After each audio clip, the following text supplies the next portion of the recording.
In the Northwest Territories of Canada lies a place that even maps prefer to avoid, Nahanni.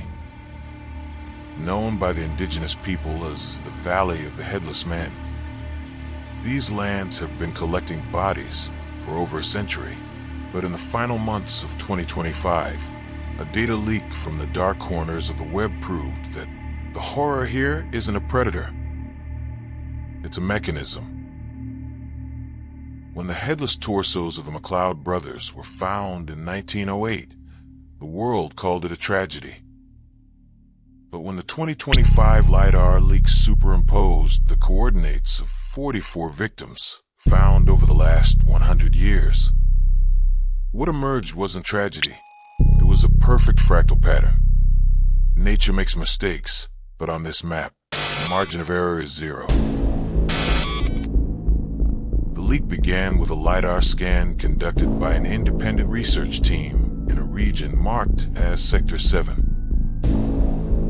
When the team sent their final message to headquarters at midnight, it read, "We found something here. It's not natural. There's a geometric error." 12 hours later, the signal went dark. Now it's time to examine their leak scan data.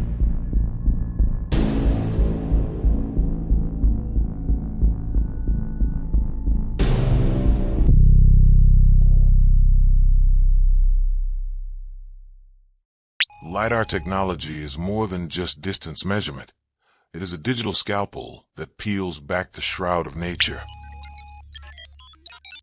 When the vegetation and soil layers from the Sector 7 leak were digitally stripped away, they revealed the truth hidden beneath the valley floor. As the lasers struck the earth and returned their data, they reported something geologically impossible. In nature, perfect right angles are rare, but here, they are everywhere. 15 meters beneath the surface, 200-meter-long stone corridors connected at exactly 90 degrees and massive cubic chambers were detected. The data was clear. These structures could not be the product of glaciers or tectonic shifts. Was this a bunker, a facility, or an ancient mechanism that knows exactly why Nahanni collects its victims? Yet, the most disturbing part of the data wasn't the geometry, it was the heat. While a freezing winter gripped the surface, satellites recorded a constant temperature of 12 degrees centigrade at the exact location of these subterranean structures. This heat bloom, in stark contrast to the surrounding frozen soil, points to a power source that is still active. The missing team's final message now makes more sense. It's not natural. It's running.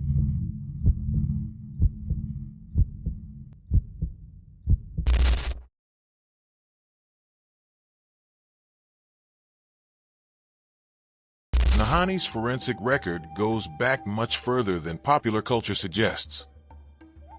In 1898, the silent disappearance of a group of 6 prospectors left the first systemic signature in the valley's history.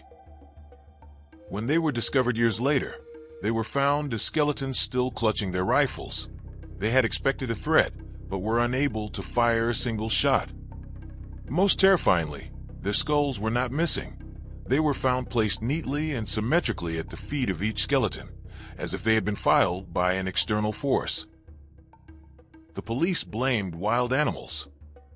But in nature, no predator decapitates its prey only to arrange the remains with mathematical precision. The cases of the McLeod brothers in 1908 and Martin Jorgensen in 1913 demonstrated the evolution of this protocol. Jorgensen was found headless next to the ruins of his burnt cabin, just shortly after sending a message that he had struck it rich. There was no trace of the gold, nor the killer. The common denominator between Jorgensen and the McLeods was the surgical precision of the decapitation.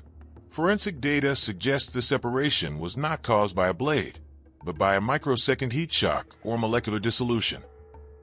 The valley was taking the consciousness, the head, and leaving the bodies behind as frozen biometric evidence.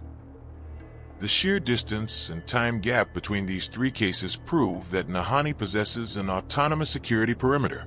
In 1898, the heads were left at the feet. By 1913, the system began completely removing or collecting the heads within the interior.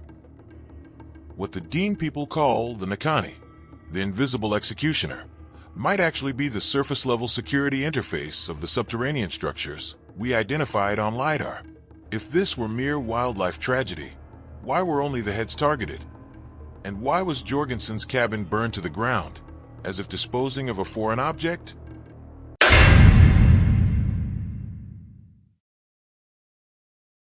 The final data packets from the 2025 research team that reached the heart of Sector 7 contained error codes rather than images.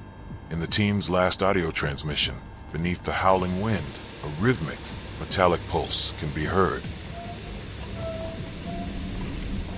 This was not the heartbeat of a living being, but the pulse of a massive processor.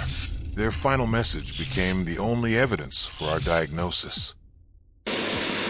We aren't cutting the signal, it is erasing us. It doesn't want to be watched.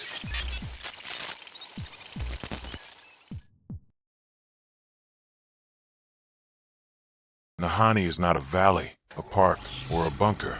Nahanni is an autonomous mechanism that has been operating silently beneath the earth for millennia, its purpose far beyond the reach of human understanding.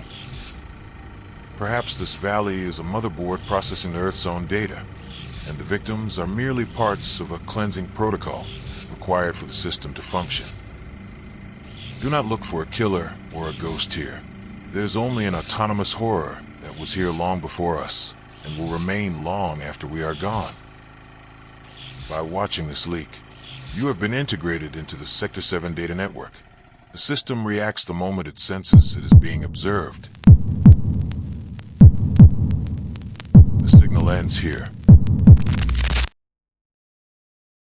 Data purge protocol initiated.